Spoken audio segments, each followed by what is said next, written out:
Okay, so let's get started. It's my pleasure to invite Yanjun Ji from Germany to give an invited talk about quantum machine learning.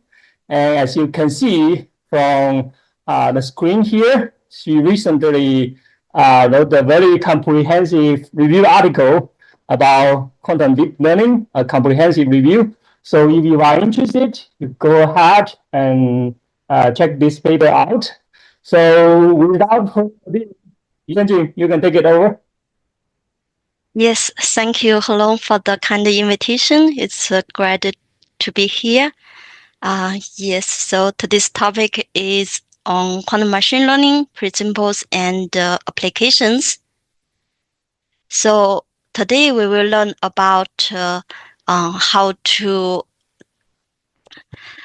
Okay, so today we learn about what quantum machine learning is and what it's not, as well as some quantum models as executable circuits.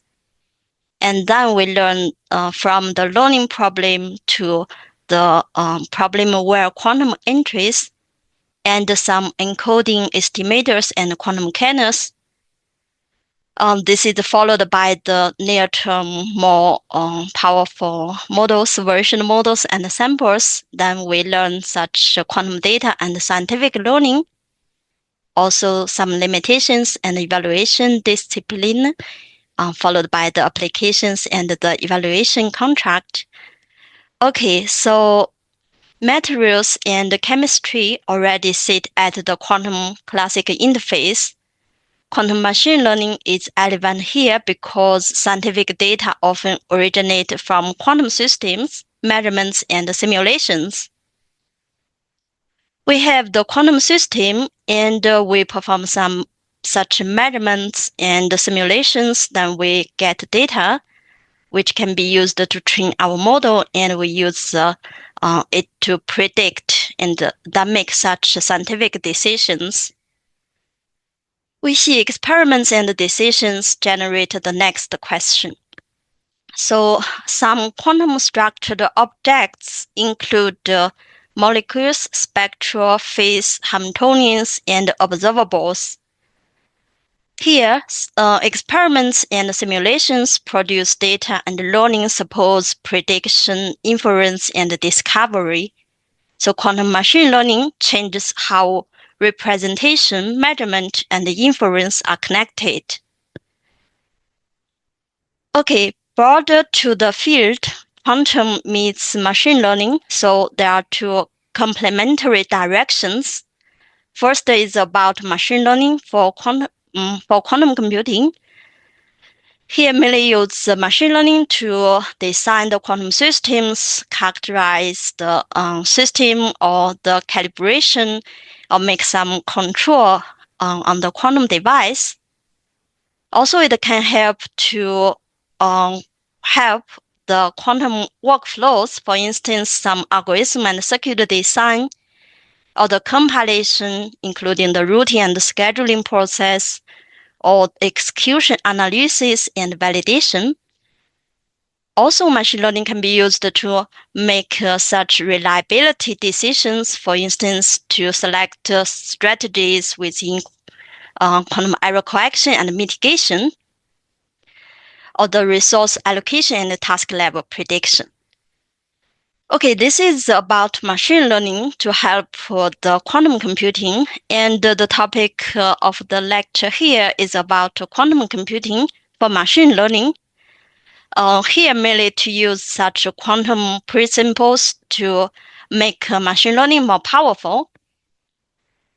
For instance, here, it can help to make such quantum representations and models, including the feature maps, kernels, version models, or make samples.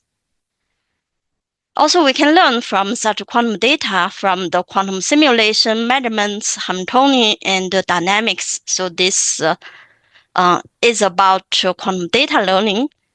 On the other hand, quantum algorithms can also help to improve certain tasks within the machine learning. So quantum algorithms for machine learning primitives. For instance, to solve the linear algebra or pre-simple component analysis, some optimization subroutines. Also, you see here we have the quantum-inspired learning, so including such tensor networks, and these algorithms are inspired by quantum pre-simples and run on classic computers. They help to identify where quantum resource are really needed. So why do we need to run on quantum device? Okay, they provide such useful insights.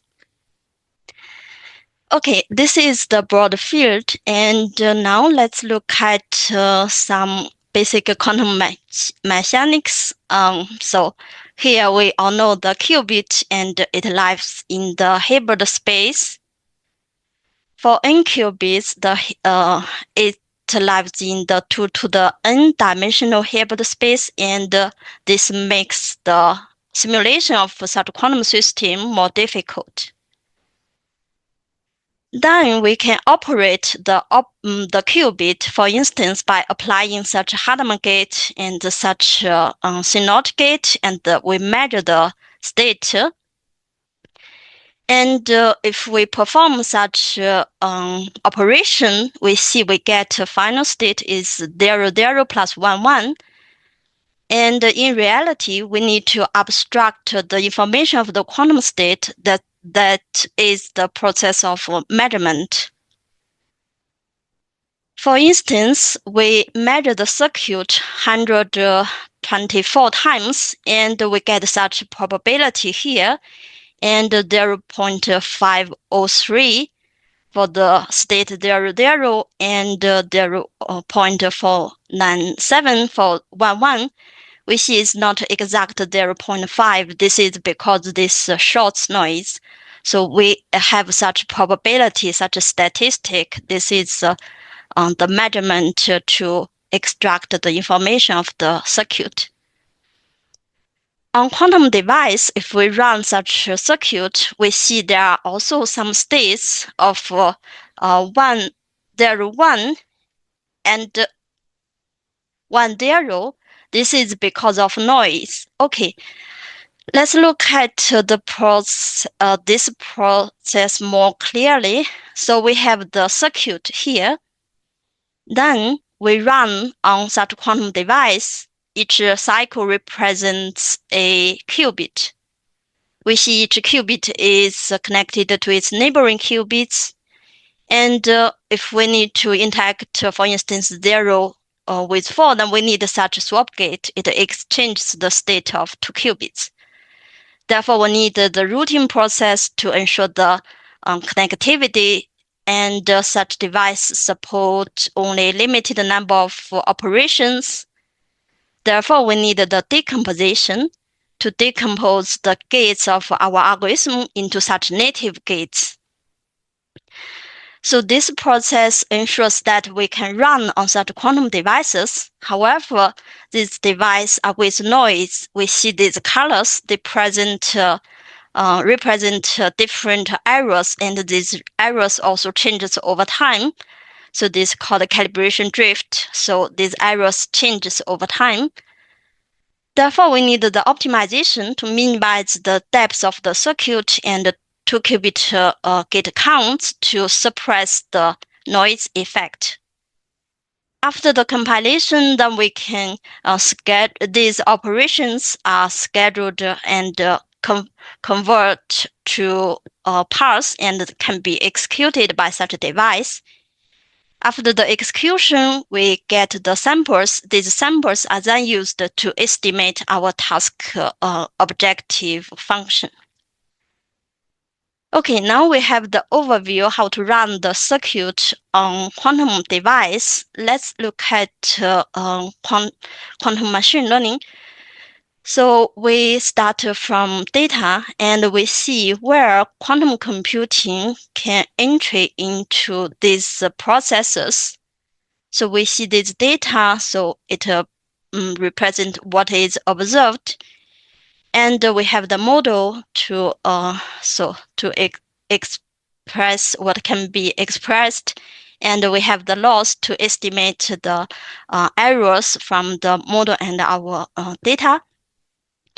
So quantum computing can entries into the three parts. First, it can generate such data, and quantum computing can represent data through this feature map. And after we get such a quantum state, then we can have such a trainable model. So quantum computing can, such quantum circuits can as a trainable model and also can perform such quantum matrices to evaluate the quantum states, for instance, such a Kerner evaluation. And also, after the measurement, we get such samples. These samples can be used to estimate the loss function here contributed to the loss.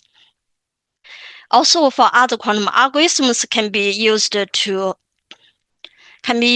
for certain machine learning algorithms, and these are such a subroutine. So it can also be part of the loss function here.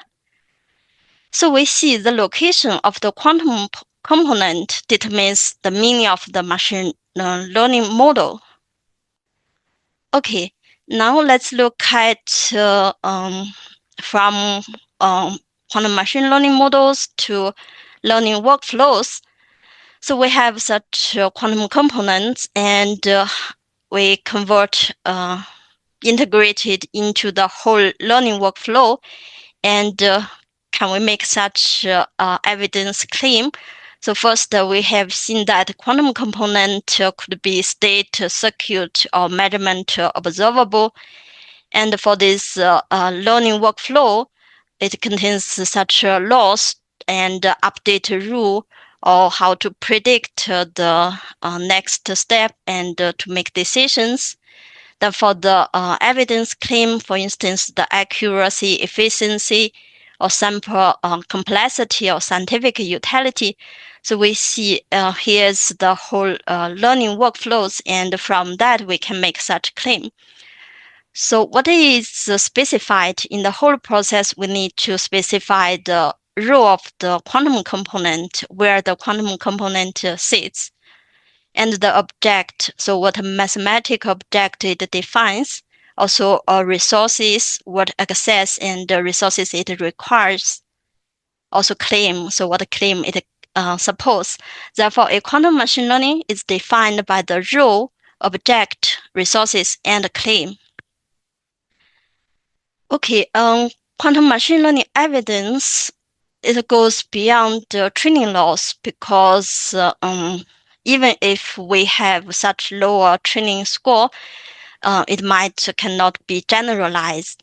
Therefore, the performance of Ising data, this generalization is part of the quantum machine learning model.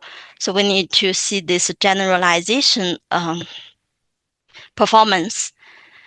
Also, we need to compare with such a classic baseline, for instance, some strong classic comparator with some same data and budget.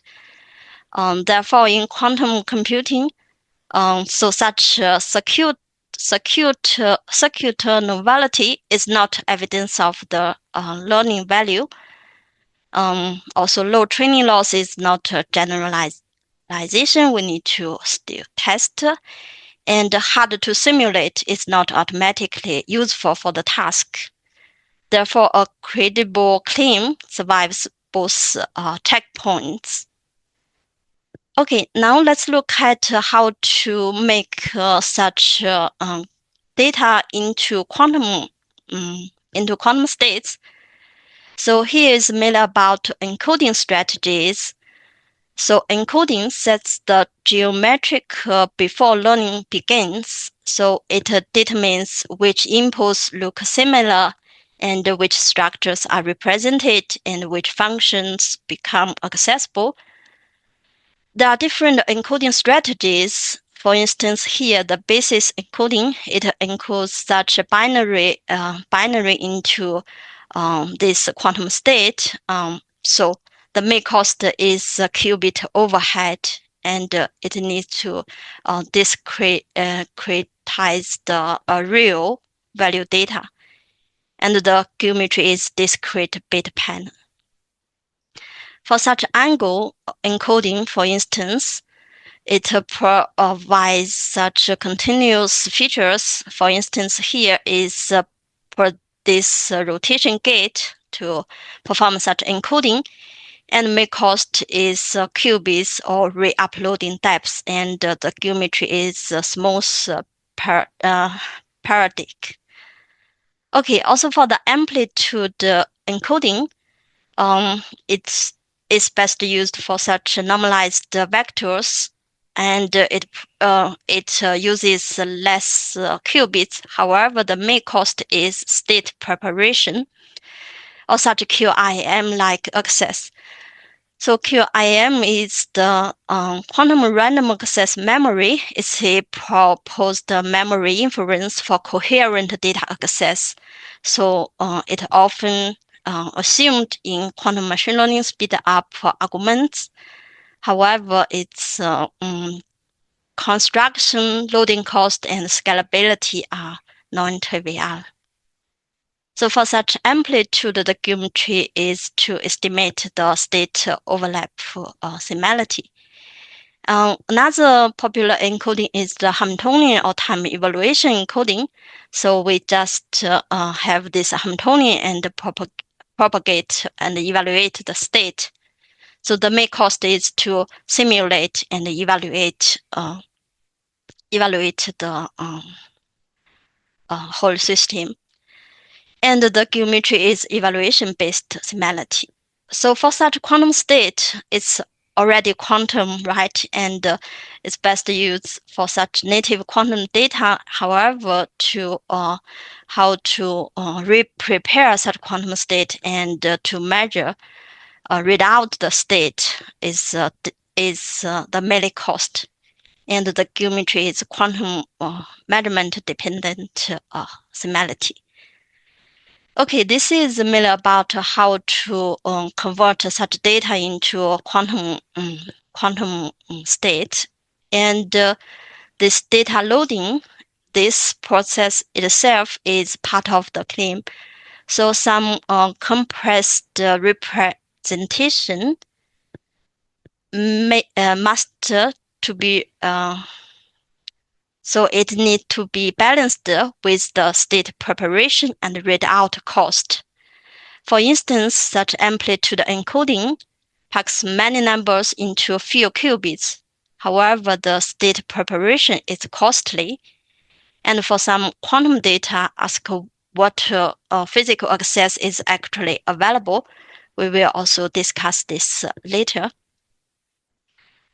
Okay, let's look at the encoding.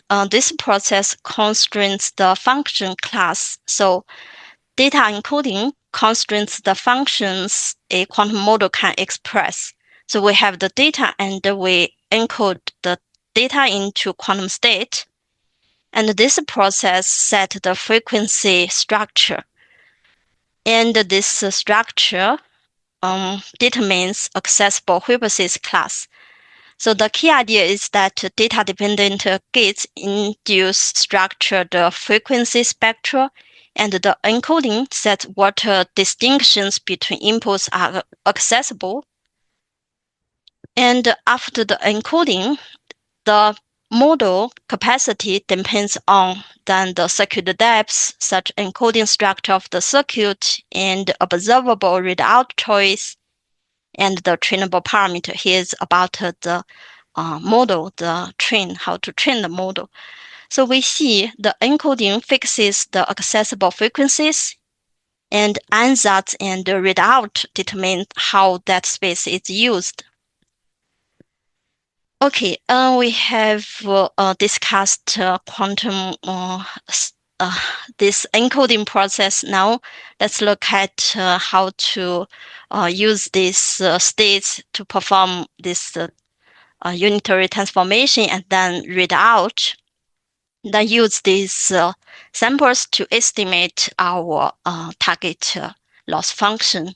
And we see the readout or measurement, this step decides which observables can real signal, because this step is used to abstract the information of the quantum states, and also it determines which information remains hidden and whether short cost is feasible and whether readout bias matters, because these samples are used to estimate the objective value we are interested in. So we see here we can use this to read out the state of the quantum state, and in reality, we usually do this with finite shots, and this introduces the sampling uncertainty. So the expectation value of an observable has such error bar we see here, and this error proportional to the 1 over square of S, and S is the number of shots. So we see if we want to reduce the error by 10 times, and this process costs roughly 100 times more shots. So therefore, how to make this process more efficiently is also an active research area. Okay, now let's look at some quantum models. Here we first consigned this quantum canons. In quantum, a canon is a similarity matrix used by a classical learner, and the quantum circuit supplies the similarity estimate. We have the paired inputs, and through the quantum feature map, we get such quantum states, and how to estimate the similarity of two quantum states. Then we can use such matrices from quantum information theory. Here we see this is the fidelity between two quantum states, and this is the quantum estimate. And from that, we can construct the canon matrix and can use it for classical learners. Okay, we see such quantum part includes the preparing feature states here, these quantum states, and also estimate the similarities between data points, here the fidelities. For classical part, mainly we use the resulting similarity to make predictions with the standard classic canon learning method. And for the evaluation, we ask whether the canon gives useful similarity structure. Also, we need to consign the total cost, including encoding and measurement. So we see the quantum process unit QPU estimates geometry, and the classical learners still carries the statistic task. Okay, another common model in near-term quantum computing is the versional quantum models. It trains such measured outputs. So a versional quantum machine learning model is a hybrid loop around a trainable measured estimator. So we see such input data, and through the encoding, we get such quantum states, and these states are then transformed, and these quantum circuits are parameterized quantum circuits. These parameters are adjustable. And we, through such measurement, we get such samples, and these samples are used to estimate the loss function here. Then we can use the classic optimizers to update these parameters in encoding or in the ansatz circuit here. So iteratively to train the whole loop. So we see we have such a classic optimizer. Then we need a gradient access. So there are different methods for accessing gradient. For instance, parameter shift gradients can be used when the gate generators allow. Otherwise, such stochastic estimators, for instance, finite difference or SPSE, we will see later. And we see the cost. So each optimization step may require many circuit evaluations and many shots. Another popular algorithm is the VQE version of quantum eigensolver. It has the similar loop, hybrid quantum and classic loop. So usually in VQE, we need to minimize the energy. So the loss function is the energy towards a golden state of the Hamiltonian. And in quantum machine learning, it's often the data loss. Okay, we have the whole loop here, and it's useful if we co-design this whole loop. So we observe 5 co-design control points. First is the encoding. We see different encoding strategies set different hypothesis classes. Another part is the ansatz structure. This circuit, it controls circuit expressivity. And we have seen previously about the compilation and the native gates. This determines executable depths. Also, quantum device is noisy, and such noise and finite shots, such samplings determine the estimator bias and variance. Then classic post-processing determines the learned predictor. That's the idea how to co-design the whole loop. Okay, now let's look at how to access to the gradient. We see here, so different gradient estimators trade circuit cost against the estimator quality. So we see here, for instance, for poly rotation gate, and it can be exact. We can observe such exact gradient through this parameter shift rule. And the evaluation cost per gradient is 2 times n shifted circuit settings. Here, n is the dimension of the parameters.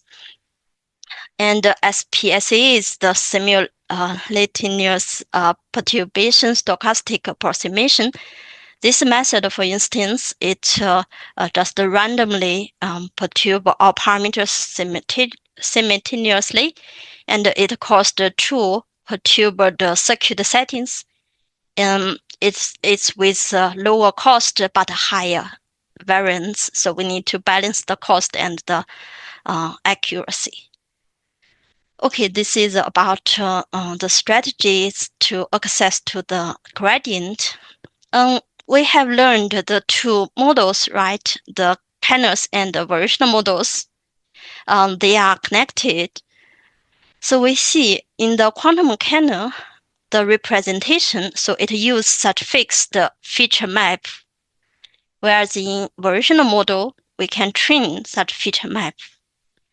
And for the training, quantum kernel use such a classic kernel learner to train the data, whereas in variational model we use such a hybrid quantum classic loop. And we see for quantum kernel, it has a clean statistics, whereas for such variational model, it provides such flexibility. However, it's hard to train. So a common view is that a feature map induces a geometry, and training selects how it's used. Okay, here we have learned the 2 models, and now we learn another one. The idea is mainly to learn from quantum samples. Okay, so such quantum samples define the generative models over bystrings. So a quantum sample is useful only if the sampled distribution is task relevant, trainable, and effectively validated. So we see such sampling, and for different qubit, it has different properties. And the goal is to learn or generate samples from a target distribution. First, we prepare such state depending on the parameters theta, and the measurement produce such bit strings with the probability here. And quantum generative model learns a sample such that it approximates a target distribution.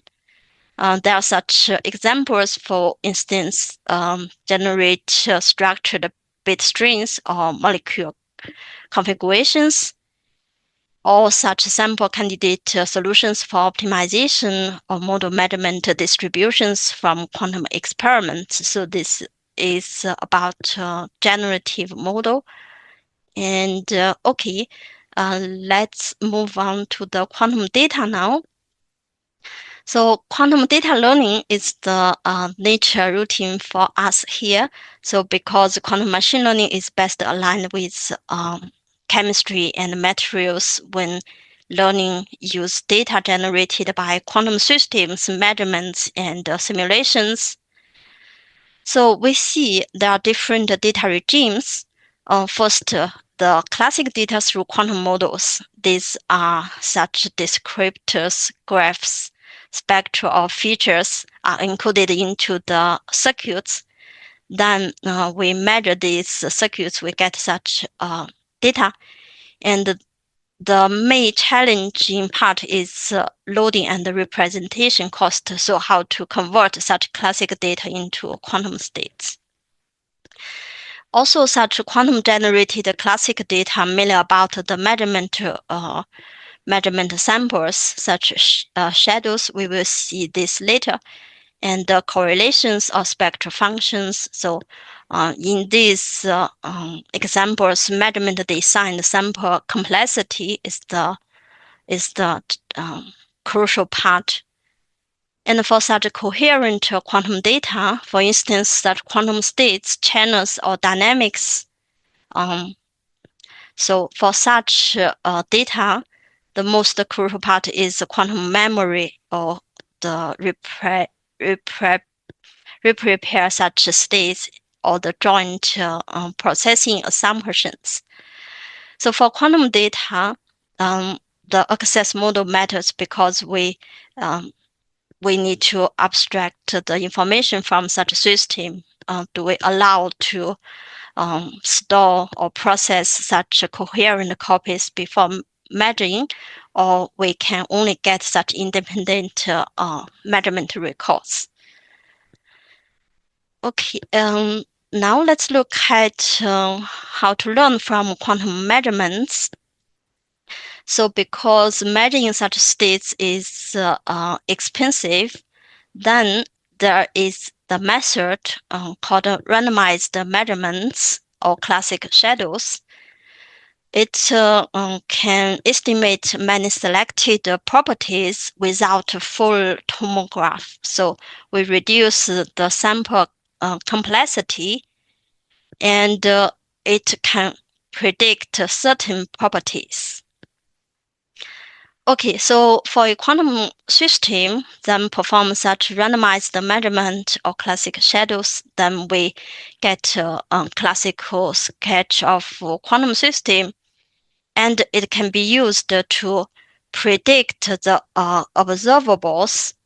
So we see such is efficient for specific property classes, but is not a universal tomography replacement. So we reduce such sample complexity, and this method can be used to predict certain properties. And you can find more details here in the paper.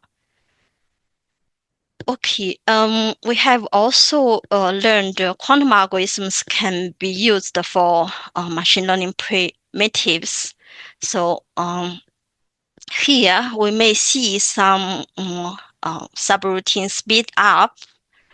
However, we need also to think about such hidden costs, because state preparation or data loading process and the QIM or Oracle access, as well as such assumptions, including conditioning, sparsity, precision requirements, and readout cost, they all contribute to such hidden cost. And if we consign such cost or given such classic model similar assumptions, then we have the dequantization. So dequantization is that. So a dequantized algorithm is a classic algorithm that matches or weaks the claim of quantum speed up. We're given the similar assumption to some classic algorithm, then the promised speed up of quantum part is disappear. Therefore, for the whole, that's the idea, we consign the whole cost within the whole loop. Okay, so we see some quantum failure models either appear in the resource or such assumptions. Okay, we see we need to consign such data loading, such as state preparation and finite short flow. Also, some device noise may bias the objective, or some many observable measurement cost is not accounted. So such samples as quantum failure models. Therefore, we need to account resources from beginning to the end. Okay, let's look at the challenges. Okay, so for such trainable quantum models, the main challenge is the trainability. For instance, this Berry plateau means that gradients become exponentially small as the number of qubits grows. Such regime can occur such a Berry plateau phenomenon, for instance, such highly expressive or random circuits, or employing such global cost functions, or such deep and noisy circuits, or polystructured ansatz. Therefore, these phenomena provide such training implications. For instance, because such optimizer sees almost no reliable direction for improvement. So this is the phenomenon of Berry plateau. Therefore, more expressive circuits do not automatically mean more learnable models. There are strategies to address or to suppress this phenomenon. For instance, employing such local cost instead of global cost, or to employ such shallow or layered circuit, or to utilize such inductive bias. So include such utilize such problem symmetries, or we design this initialization and noise because they can reshape the landscape of the optimization. Okay, here is about the trainability. So, however, if we address such trainability, we may push the circuit to another phenomenon of simulability. Okay, we see this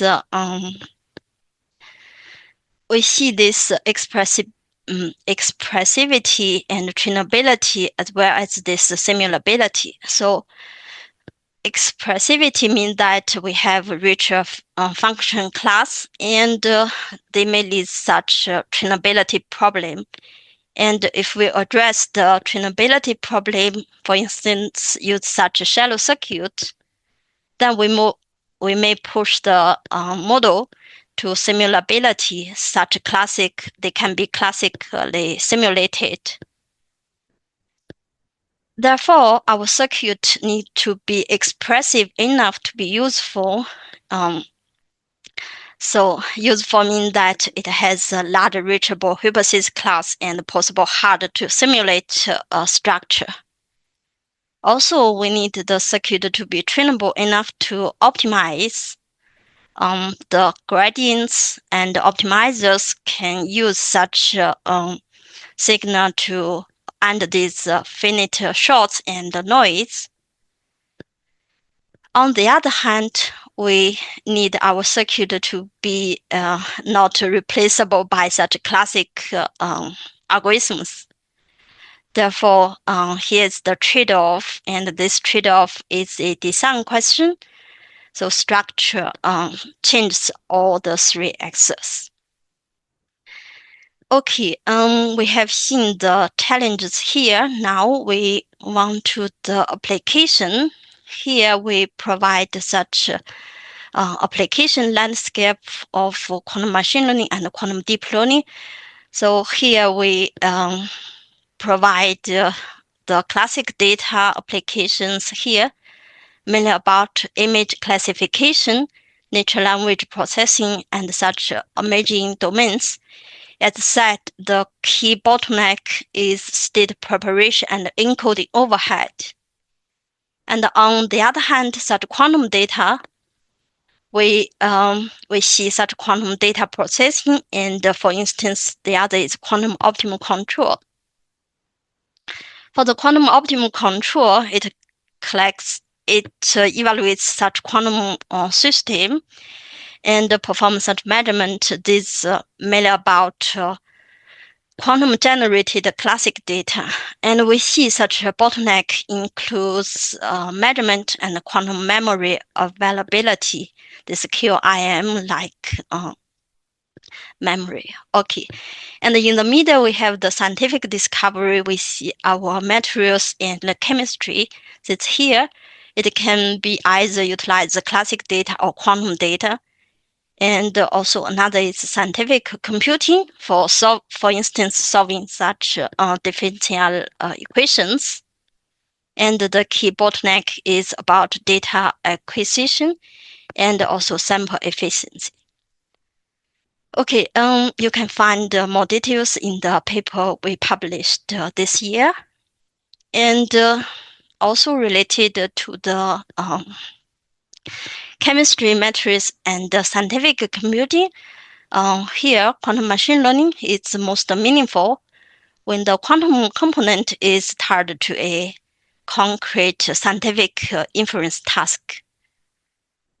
For instance, the problem is to find such golden state properties. Then quantum entry point might be the energy or Hamiltonian term, and or such version of quantum eigensolver outputs or shadows, and where we need to learn the energy corrections or observables and such uncertainty or surrogate models. And also for spectral or dynamics, then quantum entries through the time evolution, correlate, and response functions. So where we need to learn or predict the excitation spectral transport and relaxation or dynamic regimes. So another problem is Hamiltonian learning. So here we simulate the quantum system and we get such measurement records. And here the main learning or prediction part is about coupling effective models or latent physical parameters, and also about phase order topology, where the quantum parts are mainly quantum states or snapshots and shadows of measurement data. And to be learned are the phase labels, order parameters, and the topology indicators.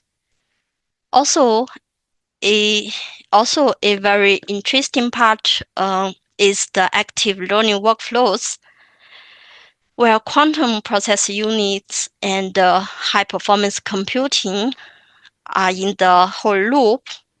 And what we need to learn or predict is the next simulation, next experiment, or next candidate materials. Also, for the problem about properties and force fields, the main quantum entry point is the quantum generated descriptors and measured observables. So here we learn the energy, forces, or surrogates, or stability, activity, or candidate honking. So now we look at the interesting problem of the hybrid quantum process unit and HPC, high performance computing and machine learning workflows. So these workflows are the realistic near-term router. So in applications, the model is only one component of a resource-constrained scientific workflow. So here we see the quantum computers can contribute to selected quantum observables or state-dependent quantities. And these high-performance computers can contribute to the simulation, batching, and surrogate training. For machine learning, it can be used for such active learning, selection, and property prediction. Then for scientific decisions, we hunt such a candidate and make the next experiment and simulation decision. Okay, for a credible claim, we have seen and we have also emphasized that we need to account all the resources, including data access and state preparation, readout, optimization, validation, as well as such a classic baseline. So if we need to evaluate the whole loop, that we need to compare with such a baseline. Okay, so we start from a learning task and we have distinct different data regimes, and we have seen how quantum enters into the whole learning problem. So we have such a measurement, and this measurement defines the objective function.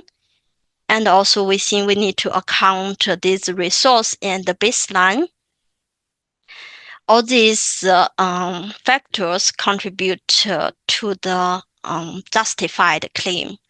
Then we can see whether our quantum machine learning model is advantageous compared to other classic one. Okay, we have established these ideas. So for instance, measured estimate picture and encoding geometry, as well method of accessing such gradients, and we have seen the Cannon and the variational corresponds. And we see in the training problem, the Barry Plateau is a main challenging part. And for such quantum algorithms to isolate the machine learning, they may be dequantized given classic algorithms similar assumptions. And we have also seen that classic shadows for specific observables. So for the promising part, we have seen that quantum generated data, because it's the native for materials and chemistry.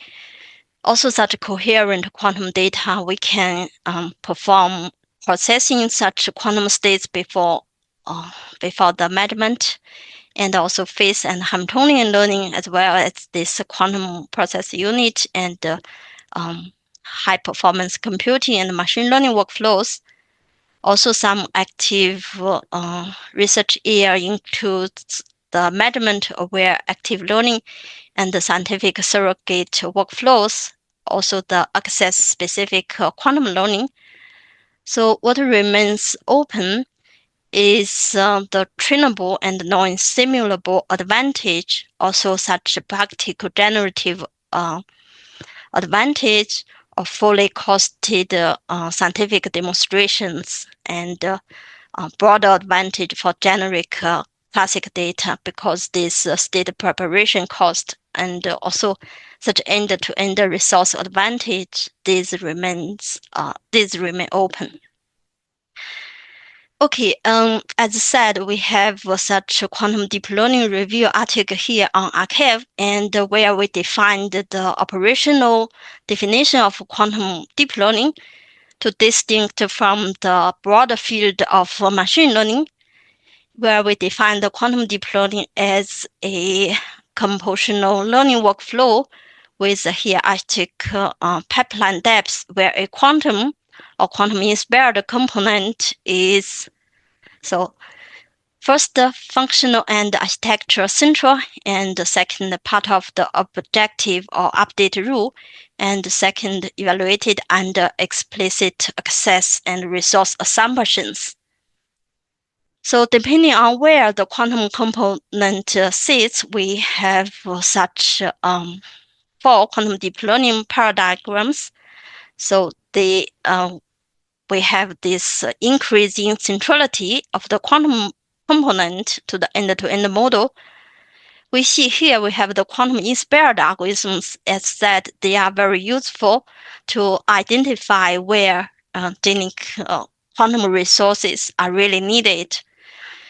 And include such quantum model, we have here the hybrid quantum classic models where these parameterized quantum circuits as trainable layers in classic deep learning pipelines. And this paradigm is the dominant in the near term.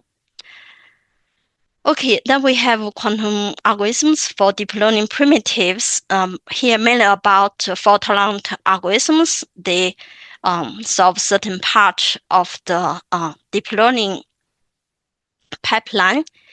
And latest is the quantum deep neural networks are fully quantum models, and the depth is very, the depth of the circuit is deep. Okay, and depending on the resource, we will see it later. So first, we also define such evaluation contract where we need to consign the task and the resource, also access, and need to compare with such baseline, and then we can justify our claim. So we see how to run such how to run on the quantum devices. So at the top, we have the application and problem formulation. And depending on this problem, we select or design the quantum deep learning architecture. And we perform hybrid execution and the training engine. Then for the quantum part, we need the quantum execution. So for instance, the compilation and scheduling process. Then we can run on the quantum devices. So we see from top to bottom these applications and all the algorithms or the quantum deep learning architectures, they provide such requirements. And from bottom to top, the quantum devices have such constraints, and they provide these constraints to our algorithm. That's why we need the co-design from algorithmic level to the bottom, this quantum hardware level. Okay, here we have such key references, and you can find more details here. And that's all from my side. Thank you very much.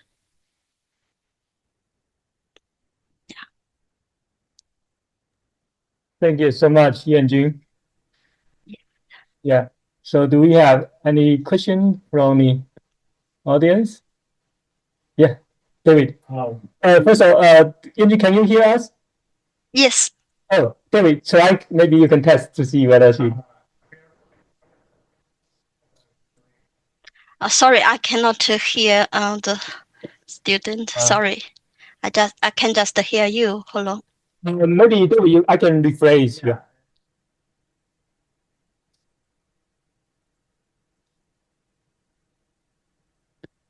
Mm.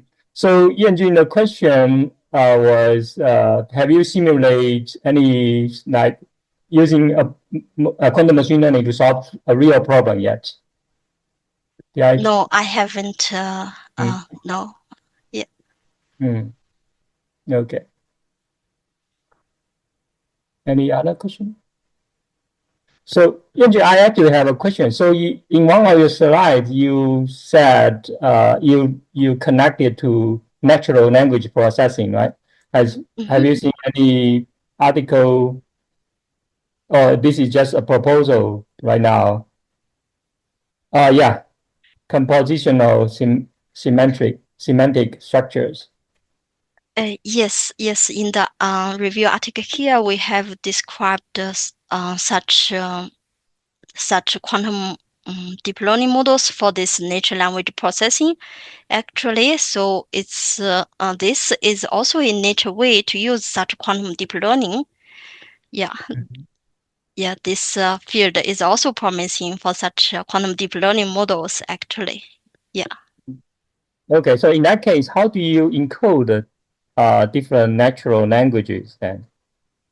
Yes. So for this the so actually it's a natural quantum way. I I Mm-hmm. think yes, they just identify the similarity of the next words, and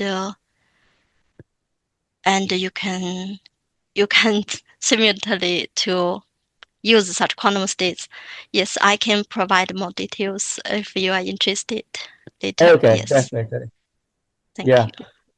thank you. Any other question from me? Yeah, maybe you can come here. Yeah, we have another question from a student. Mhm. Yeah. Hello, Dr. G. I have a Hello. question that because in my understanding that like quantum computing is just like to solve the problem with exponential searching space. In some case, we need to use exhaustive search to find all the possible answers. But in machine learning, the problem is equal to give the target with certain input. So in that case, how can we verify the benefit using quantum computing? Mhm. Yes. So this is related to accounting all the resources, right? Because we need to account this encoding cost and also the measurement cost. That's the way to compare the whole machine learning with our classic models. So just compare this complexity or the resources you required and to see whether we have any speed up there. Okay, so it's mainly in the efficiency. Yes, efficiency. Yes, exactly. Okay, thank you. Thank you. Thank you. Yeah. Any other question? So yeah, so Yanjing, I know your review article is currently being considered by one of the most prestigious physics journal, right? Review of Yes, modern yes. physics. Yeah, good luck with that review. Yeah, hope Thank we you. can see it published soon. Thank you. Yeah. Yeah, Thank you. Hold on. Yeah. yeah. Bye bye. Bye bye.